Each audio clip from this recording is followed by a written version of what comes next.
Put your hands together for Tyler Cantu.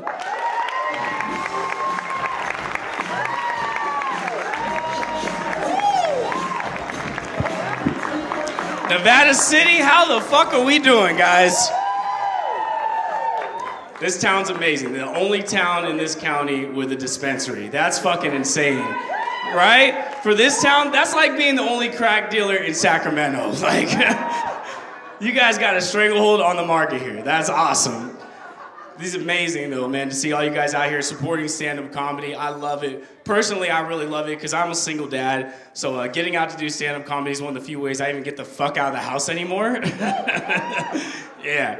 But more importantly, I am one of the few single dads in this country that gained full custody of his kid after a breakup, and I'm very proud of that fact. Yeah, you can clap it up. Thank you, guys. Thank you very much. Thank you very much. I killed her mom, so it was pretty easy, but got you guys. No, my daughter's done great since the breakup, though. I do have a new girlfriend, though, and she has a son. And now I'm finding out how much harder it is to raise a little boy than raise a little girl. Little boys are gross, man. I forgot how gross we were, man. It's terrible right now. And they're hard to raise. They just are. You know, like my daughter, for example, never gets in trouble at school. She's super easy to take care of.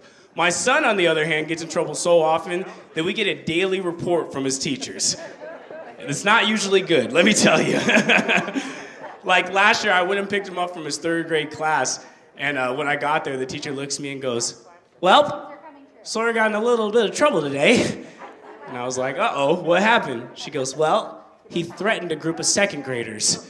And I was like, "Uh-oh, what was the threat?"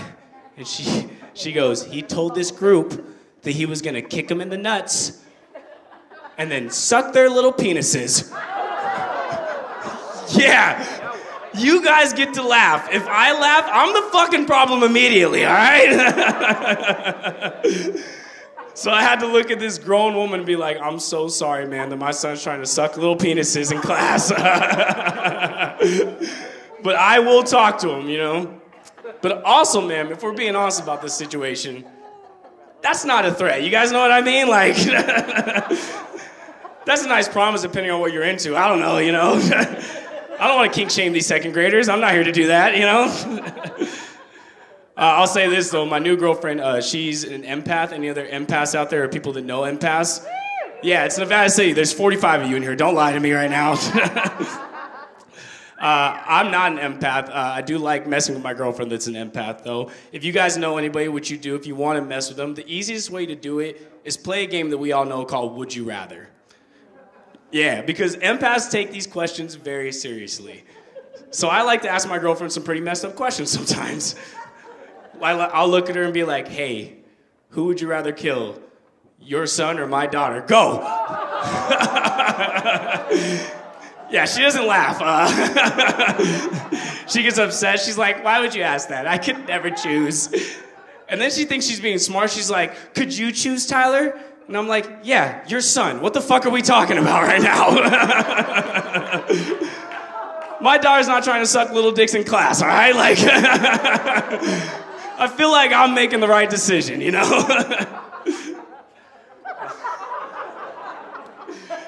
I'm not from Northern California originally. I'm actually from Palm Springs originally. Clap your hands if you guys know where Palm Springs is at.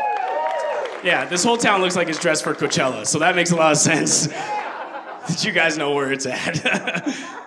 It was a cool place to grow up, though. I'll say that. I liked growing up there. We got the golf courses, we got the festivals, we got old people. I'm sorry, I didn't mean to point. That's rude. But the number one thing we are known for, and a lot of people up here in Northern California seem surprised to find this out, but we are the pride capital of California. Yeah, I know. Yeah, right. Thank you. Yeah, a lot of people up here are like, "What about San Francisco, Tyler?"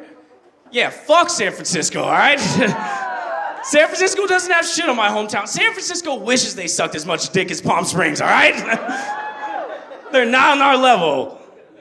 But it was I'm a confident guy, and I attribute a lot of my confidence from growing up in the pride community. Yeah, because even though there's a lot of guys that don't want to admit this, if you need an ego boost, there is nothing better than getting hit on by a gay guy. Yeah, they're the best. Ladies, you should be taking notes when these guys get going. Because first of all, they're direct, right? And let's be honest, ladies, this is not your guys' strong suit. You guys are about as direct as a Spirit Airlines flight. Let's be real right now. But also, they'll give you better compliments. You know, they just will. Like, my girlfriend calls me handsome every day, which is very nice to hear. But the best compliment I ever got was from a gay guy that stopped me in the club and said, "You look like Keanu Reeves, dipped in gravy, baby." I don't even know what that shit means. But it made me feel really fucking good, you know what I mean? Like, I met my best friend in Palm Springs. He's black, which means he's obviously not from here. I think I saw one black guy in the room tonight, and he probably left. I'll say this, though. We didn't experience a lot of racism with our friendship growing up. Not a lot of racism in Palm Springs. The only thing that ever felt racist was when our school tried to do something during Spirit Week called Twin Day. Yeah, because the idea was you were supposed to be a twin with your best friend. And so me and my black best friend had a very tough decision to make. Because he either had to put on a bunch of white makeup and look like he was celebrating Dia de los Muertos for some reason, or I had to get expelled. That was really our only two options on Twin Day, you guys. We did see a lot of crazy things growing up together, though. One of the craziest things we saw is we went to a party once in high school, and I saw a girl deep throat a cucumber. Whoa. Yeah, I know. This is as cool as it sounds, let me tell you. It was a cool thing. The only thing that was scary about it, I'll be honest, is after she did it, she talked to my friend, and then my friend came up to me and was like, "Hey, man, she kind of thinks you're cute. She might want to hook up with you." And I was like, "Oh man, she's gonna be disappointed." I do not have cucumber cock, my friend. I got pickle dick on my best day, girl. That's about what I got to offer, you know? I'm half white, I'm half Mexican. I know I don't look either of those. I think with this, and if you don't believe me, this long-haired gentleman that looks like a Mexican wizard in the front is my father, so. Thank you very much. Big supporter, yeah. I know I don't look white or Mexican, though. I think with this skin tone and this hair color and all the weed I smoke now, I just look Korean at this point.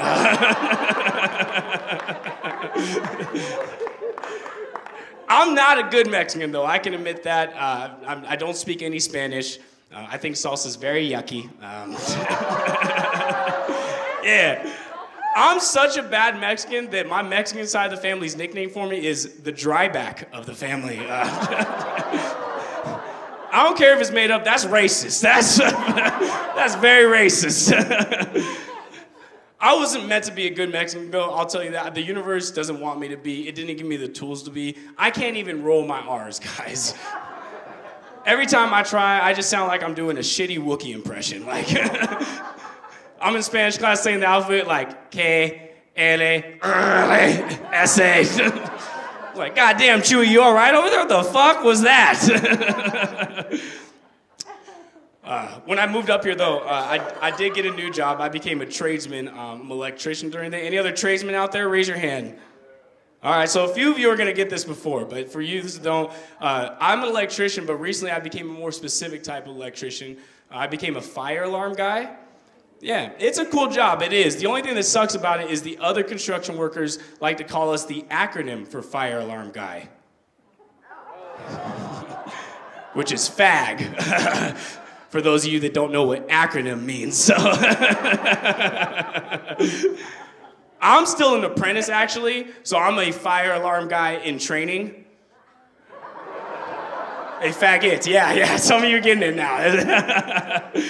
I'm glad you guys are laughing at that, right? Because, you know, that word itself is a little divisive nowadays, but it's about context. We're using it in a different context, right? Because I understand if you go to my hometown of Palm Springs and you go, "Hey, where's that fag at?"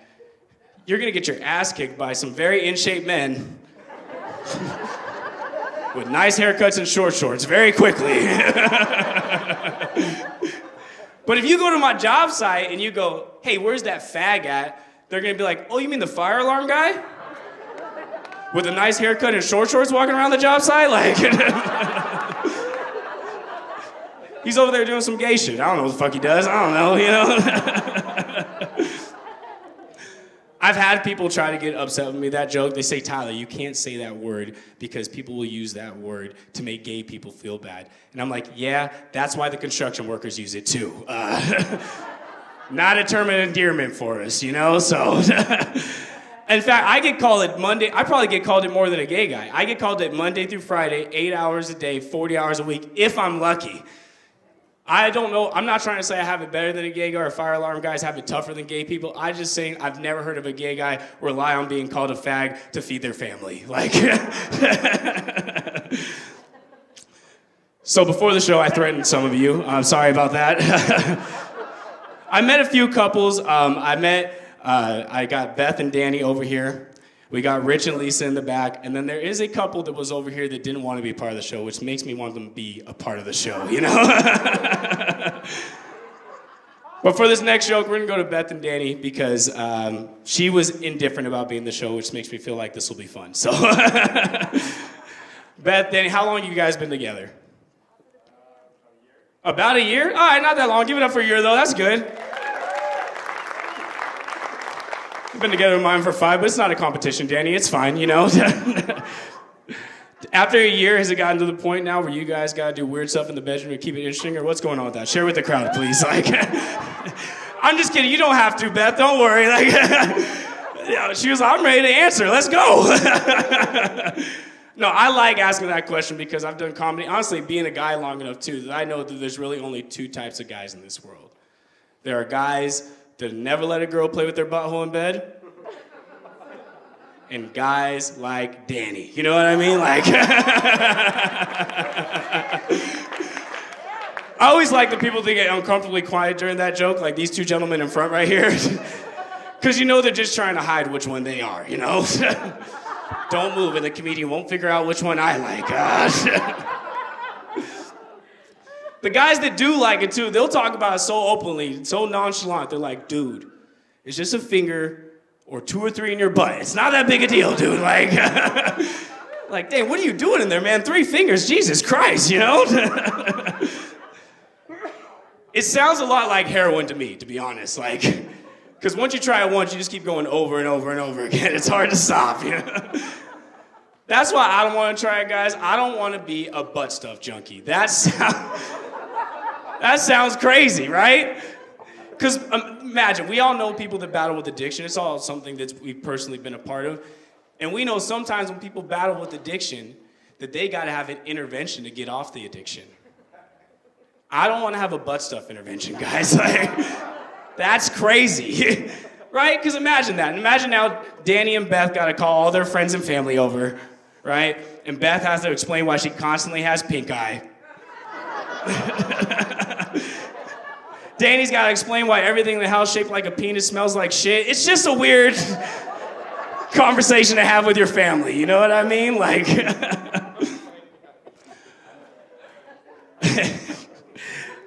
I like teaching audience members something. I learned a little fun fact. It's fun to teach the audience. We'll start with the men. Men, did you know that your lips are the same colors as the tips of your penises? That uncomfortable silence is every guy, and you're trying to figure out if that's true. Like, maybe, I don't know. And women, you're not out of this either. Women, did you know that your bottom lip is the same color as your nipples? Yeah. And if you don't believe me, feel free to prove us wrong right now. We'll shut down the Nevada Theater tonight, everybody. Like,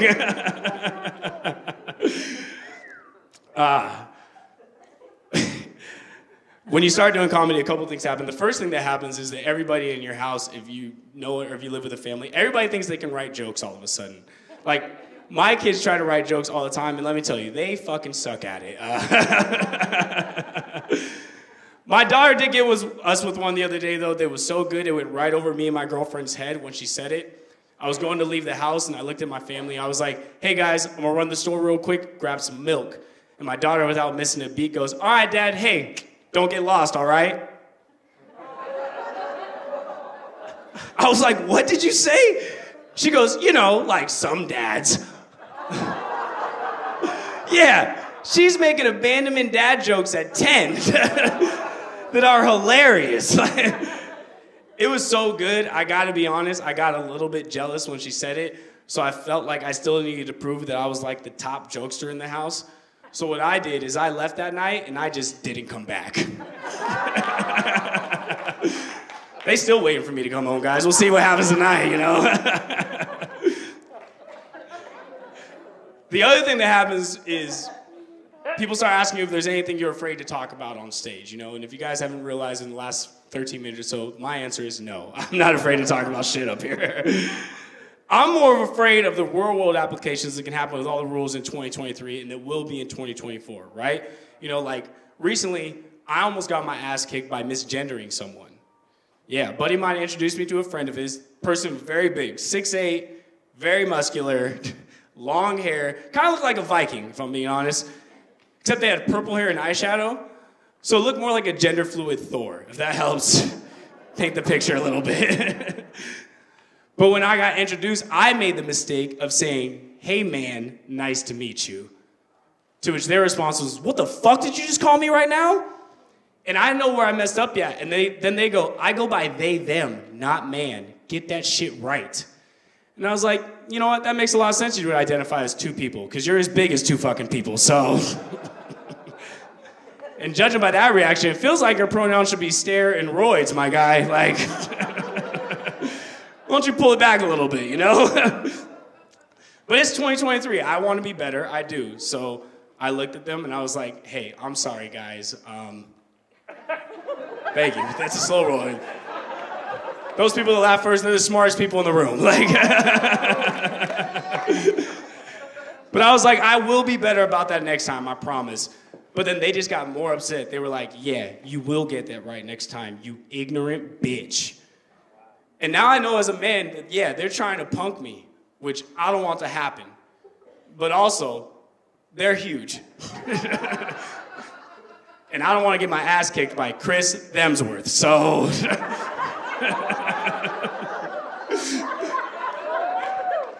I got a decision to make, you know? I was like, you know what? Maybe I can scare him. I'll treat him like a bear. I'll get big or something, you know? So I looked at them. I was like, "Listen, motherfucker. I will kick you in the nuts and then suck your little penis." You don't know me. I'm crazy, son. Turns out they were into that. So, Greg and I fucked. It was pretty cool. It wasn't bad. You know what I mean? Like, you see, some of you pulled back on that. So, some of you are like, "Man, I thought this dude was straight. That's the gayest thing he said all night." That's not gay. And I'm going to explain to you guys why that's not gay. Because I'd have to fuck a man for that to be gay. And Greg doesn't have a gender, you ignorant pieces of shit. Plus they, them, I think that counts as a threesome for me. What do you guys think, huh? Yeah! Woo! Guys, I've been Tyler Cantu. You guys have been fantastic. Thank you for the love tonight. Come say hi to us after the show. Get high with us after the show. Follow us on Instagram and give it up for Sinclair, your host, coming back to the stage. Thank you very much.